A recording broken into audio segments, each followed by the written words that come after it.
Bonjour, moi je vais présenter le service des publications scientifiques qui a bénéficié d'un soutien financier du LABEX pour renforcer une des équipes de production de monographie. Donc je vais vous parler de ses missions, de son fonctionnement, et puis je laisserai la parole à Guénaël qui vous parlera des activités qui ont été soutenues par le LABEX, qui nous a permis d'embaucher un contrat à durée déterminée de 2 ans, un secrétaire d'édition. Donc le muséum, comme la plupart des établissements similaires dans le monde, est éditeur scientifique quasiment depuis sa création. C'est-à-dire que 9 ans après la création du muséum, on publiait déjà les premières séries, les annales du muséum, qui étaient des publications scientifiques. Alors tout au long des années qui se sont succédées, on a vu la création de différentes séries, des périodiques ou des collections qui venaient soutenir les recherches de l'établissement, jusqu'à la création en 1995 d'un service professionnel d'édition qui s'est voulu dès le départ un service d'appui à la recherche. On est toujours un service d'appui à la recherche puisqu'aujourd'hui on dépend de la direction de la recherche, de l'expertise, c'est le qui me manque toujours, pardon, et de la valorisation. Donc on est toujours un service d'appui à la recherche. Et puis depuis la création du service, on a continué à créer des collections ou des périodiques qui pouvaient répondre à des recherches ou des disciplines faites dans l'établissement. Donc ça va bien sûr de l'histoire des sciences à la zoologie, en passant par la botanique, la géologie, l'anthropologie, enfin tout ce qu'on veut.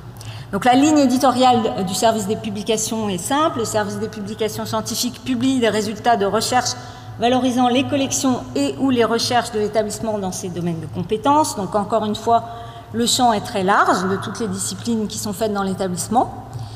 Donc on a 3 morceaux, on va dire, le service est en 3 parties. Il y a une partie qui est de la diffusion et puis 2 parties de production. Donc une partie qui est dévolue aux périodiques. Donc on fait paraître aujourd'hui 5 périodiques, 5 revues.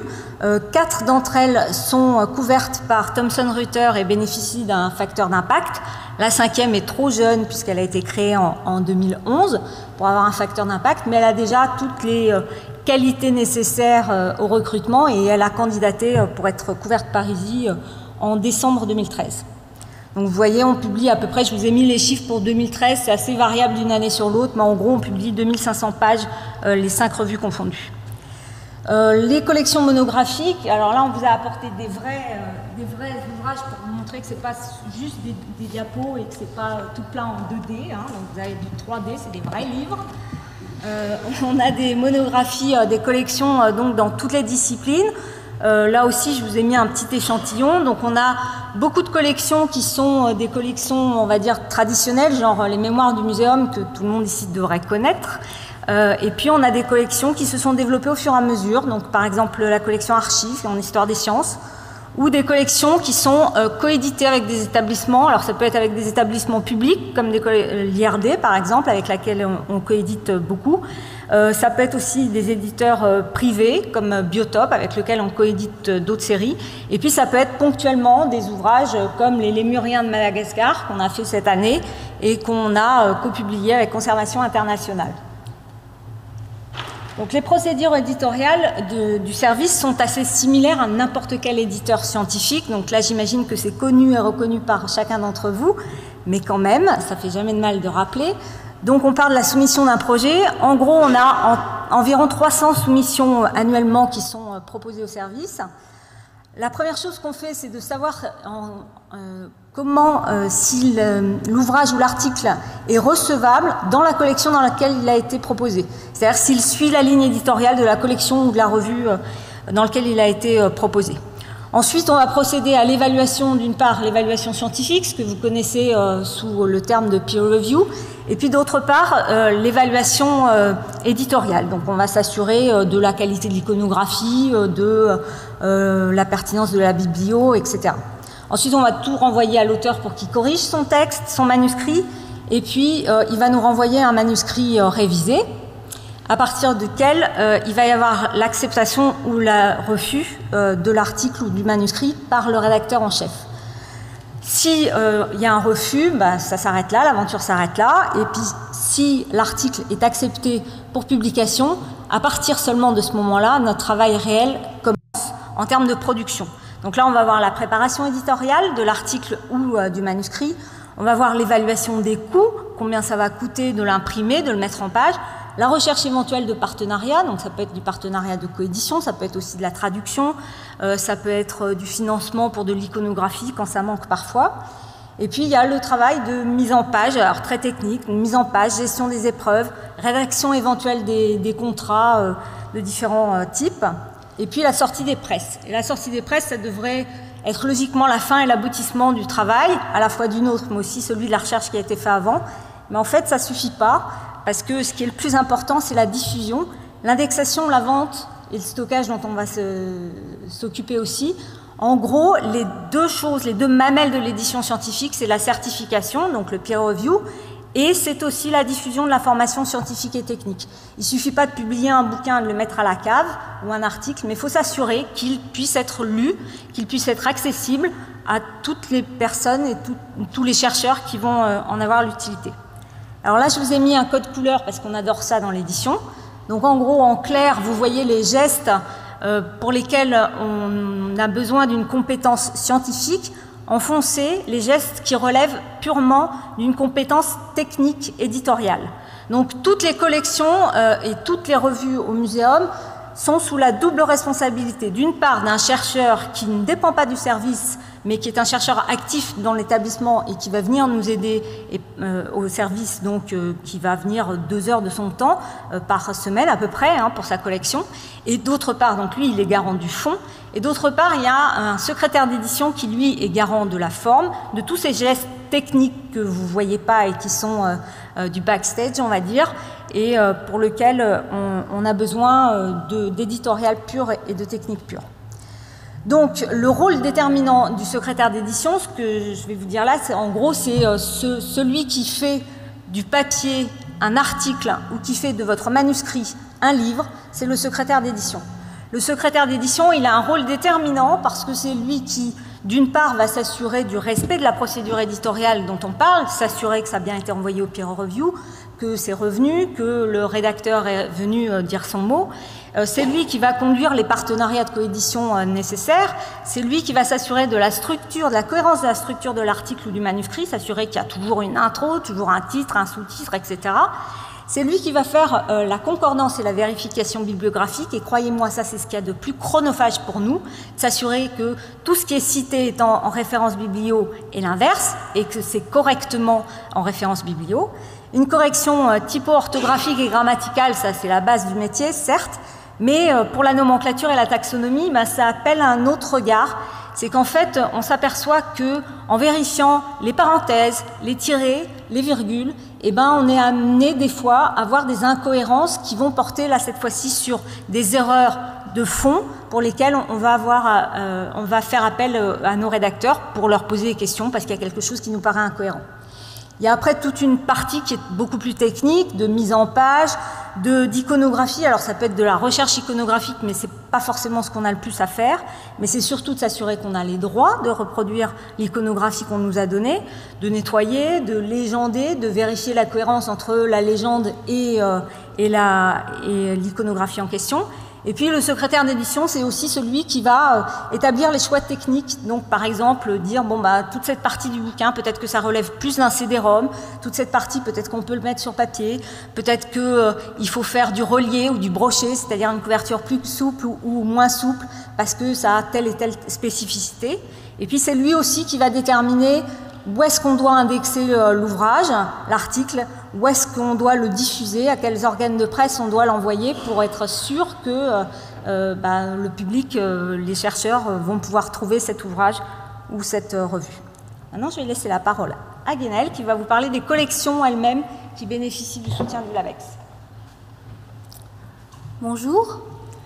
Donc le recrutement d'une secrétaire d'édition par le LABEX est venu renforcer le pôle d'édition patrimoine naturel qui auparavant était géré par une seule personne, c'est-à-dire moi. Voilà. Et donc depuis le fin mars 2014, Marie Bergeon, qui est ici présente, nous a rejoints pour une durée de 2 ans. Donc la thématique patrimoine naturel aux publications se décline sous forme de 3 collections. La collection patrimoine géologique créée en 2008, patrimoine naturel en 1990 et Inventaire et biodiversité en 2011. Donc ce sont toutes des collections de monographies sans périodicité fixe. Il y a beaucoup d'ouvrages à réaliser, beaucoup de projets à gérer, et au vu du temps de gestation de certains projets, Marie ne verra sans doute pas aboutir tous les sujets sur lesquels elle a et va travailler. Donc, la collection Patrimoine géologique, créée en 2008, a pour but de faire connaître les stratotypes, donc qui sont des étalons internationaux de l'échelle des temps géologiques. Ils sont coédités avec notre partenaire privé Biotop et sous la direction scientifique de Patrick de Wever et Annie Cornet. Chaque stratotype en fait édité se construit, il est édité en français et il est construit autour d'un plan général qui présente une histoire de la description de ce stratotype, son contexte géologique, son contenu paléontologique, le rapport stratotype homme et son patrimoine géologique, donc qui est surtout axé sur les réserves et ses collections.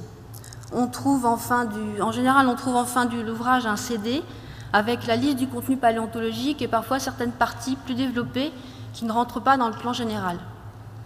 En 7 ans, on a publié 7 ouvrages. Donc comme il y a 40 stratotypes, il nous en reste encore 35 à sortir. En 2015, nous aurons la sortie du Cénomanien, donc dans la région du Mans, la Sarthe, sur lequel nous travaillerons à 4 mains avec Marie.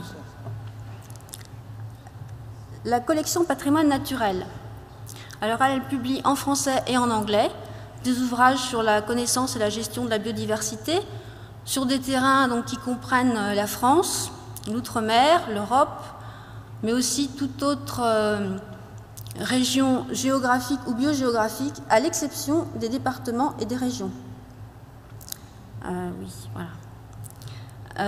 Donc en fait, dans cette collection, qui est quand même très vaste, connaissance et gestion de la biodiversité, nous avons tout un panel de titres que l'on peut en fait regrouper dans différentes catégories que vous voyez donc ici, les atlas de répartition, des résultats de recherche, des livres rouges, mais c'est aussi des listes d'inventaire, des bibliographies, des livres techniques et des actes de colloque.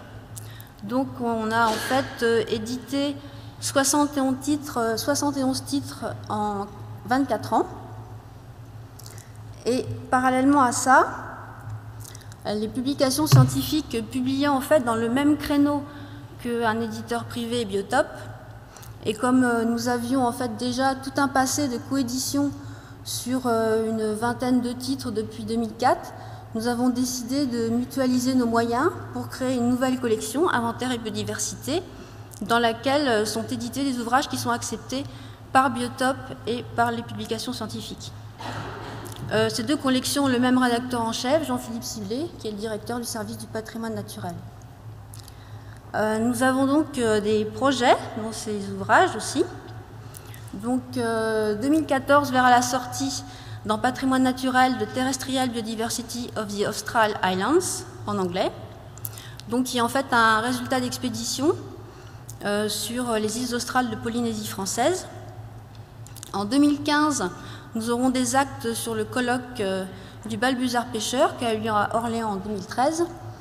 Et dans un avenir plus lointain, Encyclopædia Biospéologica, qui va être un très gros travail, un ouvrage qui fera environ 700 pages en anglais, qui en fait est un inventaire, dirons-nous, des habitats et de la faune souterraine d'Europe. Dans Inventaire et biodiversité, fin novembre 2013, nous verrons sortir la liste rouge des plantes menacées aux Antilles françaises sur lequel Marie travaille depuis son arrivée, et aussi Invasive Alien Species in Seychelles, qui est un titre apporté par Biotop. En 2015, donc, nous aurons les mollusques continentaux de Martinique et une réédition des chauves-souris de France, Belgique, Luxembourg et Suisse. Bon, évidemment, nous avons aussi beaucoup de titres en attente qui ne sont pas encore vraiment finalisés. Donc, j'ai déjà un projet sur les sauterelles-feuilles de Guyane, sur les aracées de Guyane, un atlas sur les mammifères marins de France, et puis bon, tous les autres stratotypes à venir. Donc, on a encore du travail pour un certain nombre d'années. Voilà, donc en quelques minutes, la présentation des collections que le LABEX est venu soutenir et que je remercie.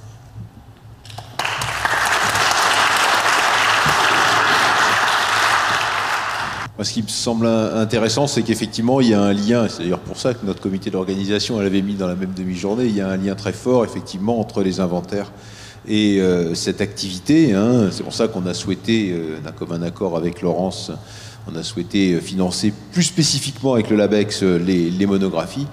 Et évidemment, le lien, il est encore un peu théorique, puisque ce que vous publiez en ce moment, c'est pas issu des travaux du LABEX. Enfin, le LABEX n'est pas là que pour financer les travaux qu'il a produits. Il est là pour, comme vous l'avez compris, venir en appui de l'activité qui existe déjà. Je crois que c'est très clair, je ne l'ai pas dit en introduction, le mot LABEX, finalement, c'est pas vraiment ce qu'on fait ici, c'est pas un laboratoire d'excellence, c'est un programme transversal qui permet à nos activités de se développer, en particulier dans des domaines où peut-être elles ne se seraient pas développées sans ce programme.